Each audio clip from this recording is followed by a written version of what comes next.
So, welcome, Kazim, to the first ever podcast on my show. Really excited to meet you. It's been a while. I wanted to do this podcast. So, the first person that came to my mind, to do this podcast was you. Welcome. Thank you so much for coming to the podcast. And for the viewers who don't know about you, who is Kazim? So, who is Kazim? I'll say Kazim is a spontaneous person, very, courageous, outgoing, also a storyteller. I can tell my story. I can tell how I got to who I am, because I know a lot of people, like you said, they see me as a role model. Yep. But I have a story to tell, and I would love to show that today and teach that and show that it was a journey to get to this point that I'm at right now. Yeah, awesome, buddy. Really excited. Let's do it. All right, let's take a back to time. How was childhood like?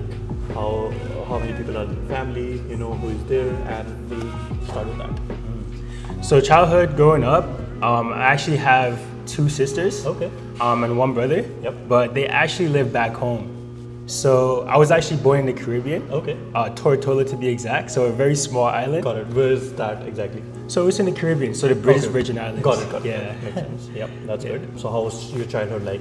So my childhood, growing up, I grew up with a single mom. Okay. Yeah, so long story behind that, but my mom was single. She raised me by herself for the most part.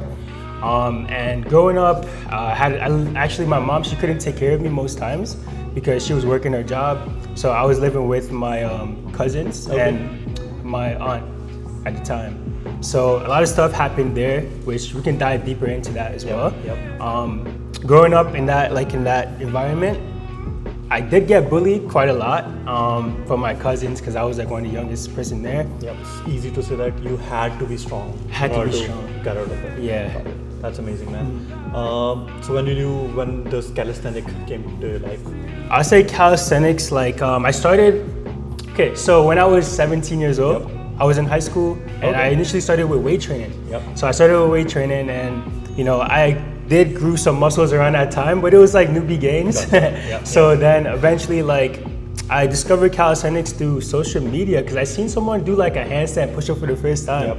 And I was like, I have to do that. I didn't know that was possible. Yep. I didn't know the human body was possible of doing these things. So I was like, I have to achieve that. So that inspired me to spark it up around 2019, I would say.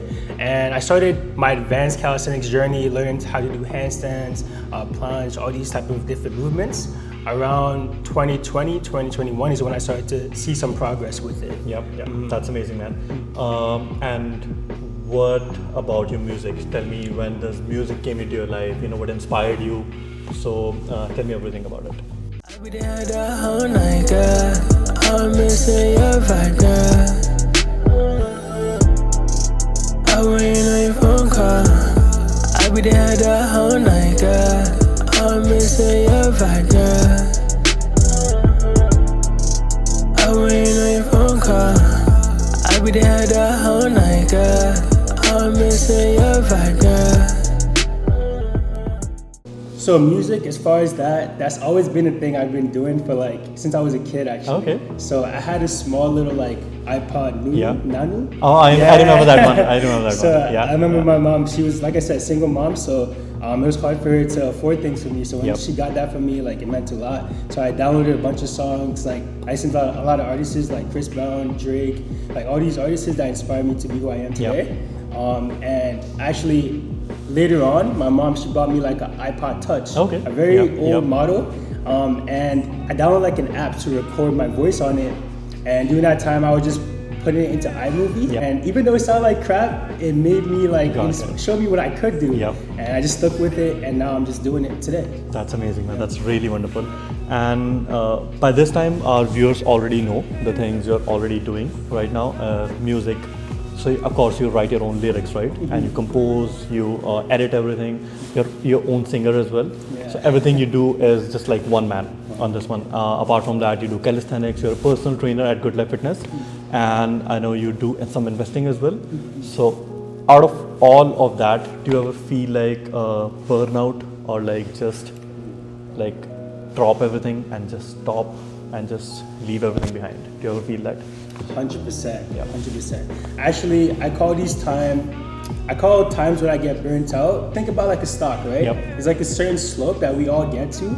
And I do get that burnout stage, and when I do get into that burnout stage, I always just reflect and give gratitude. Okay. And when I do give gratitude, usually I see how far I've come, I see what I have around me and what I've accomplished, and it gets me back sparking and keep me going, right? So usually that's what I do to, you know, bounce back from my burnout stages, because Yeah. we're all human, and for sure I get those burnout stages. Yep. I definitely don't see that in the videos. You know, it feels like you're 24/7, you're on the go. You know, 24/7 energetics. Most of the times you're doing your calisthenics. You know, you're editing your music. You're inspiring people through your videos, and something you're giving time to your beautiful girlfriend. You know, and I'm just thinking all the time, like, how does this guy have all this energy all the time? You know, I mean, I have tried, you know, doing all these things, but I just can't. You know, so for me, you are a superhuman, man. Basically, you know, I can't believe a single person can handle all such things.